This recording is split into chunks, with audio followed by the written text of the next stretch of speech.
সারা দেশে শাটডাউন ডেকেছেন চিকিৎসকরা, এর সঙ্গে একাত্মতা করেছেন নার্সরাও। ঢাকা মেডিকেলে আছেন আমাদের সহকর্মী সাব্বির আহমেদ, বিস্তারিত জানতে সরাসরি যুক্ত হচ্ছে তার সঙ্গে।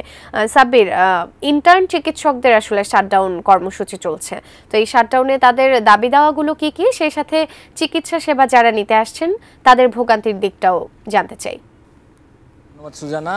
গতকালকে মূলত আসলে ঢাকা মেডিকেল কলেজ হাসপাতালে বেশ কয়েকটি অনাকাঙ্ক্ষিত ঘটনা ঘটে। এর মধ্যে একটি হচ্ছে চিকিৎসকদেরকে ভুল চিকিৎসার অভিযোগ এনে রোগীর যে স্বজনরা রয়েছে তারা মারধর করেন এবং মারধর করে পরবর্তীতে এক পর্যায়ে যারা চিকিৎসকরা দায়িত্ব পালন করছিলেন তাদের কলার ধরে তাদেরকে টেনে হিঁচড়ে হাসপাতালের যে পরিচালক রয়েছেন সেখানে নিয়ে আসা হয় এবং সেখানেও তাদেরকে নানাভাবে মারধর করা হয়, প্রহার করা হয়।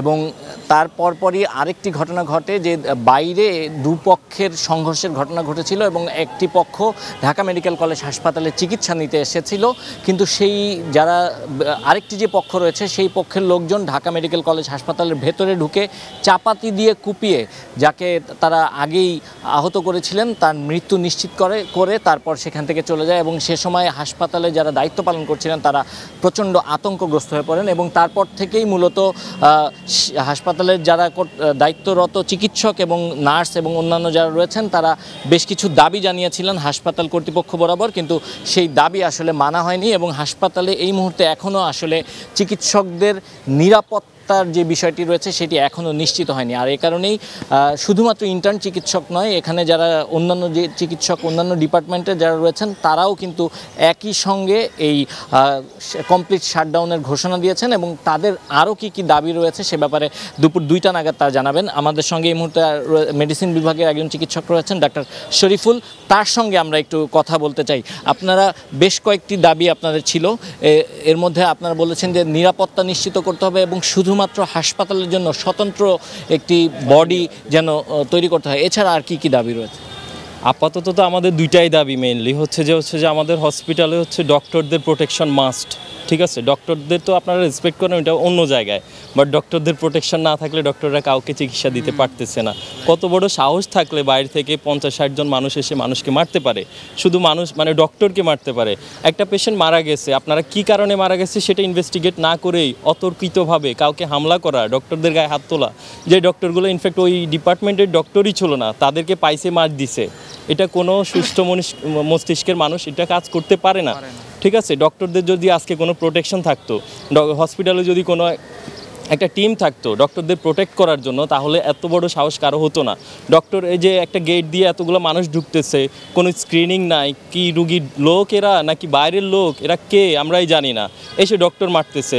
এখন স্বাভাবিকভাবে একটা মানুষ তো বুঝতেছেই না, যে একটা ডক্টর বুঝতেছে না যে আমি কি এখানে চিকিৎসা দেবো নাকি পালাবো, আমার জীবনের নিরাপত্তা আছে না। একজন ডক্টর হতে একটা মানুষের যে কত পরিমাণ পরিশ্রম করা লাগে শুধুমাত্র দেশের মানুষকে হচ্ছে যে একটু সেবা দেওয়ার জন্য, সে জায়গায় সে ডক্টরটা যদি মার খাওয়া লাগে, মরা লাগে, আসলে এটা একটা প্যাথেটিক বিষয়।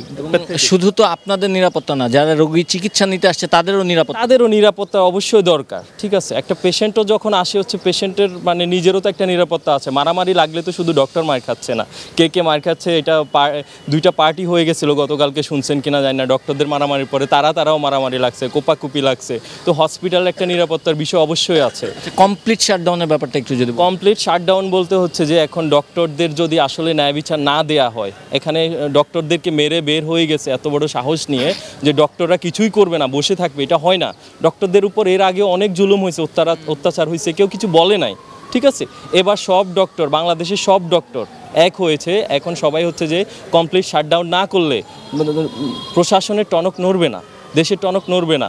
আর বুঝাতে হবে যে ডক্টর হচ্ছে যে আপনাদেরই সেবার জন্য আসছে, এমন না যে ডক্টর একটা আলাদা কিছু একটা যে তারা শুধু নিজেদের কথা ভাবতেছে। ডক্টর মানুষের কথা ভেবেই তো হসপিটালে আসছে।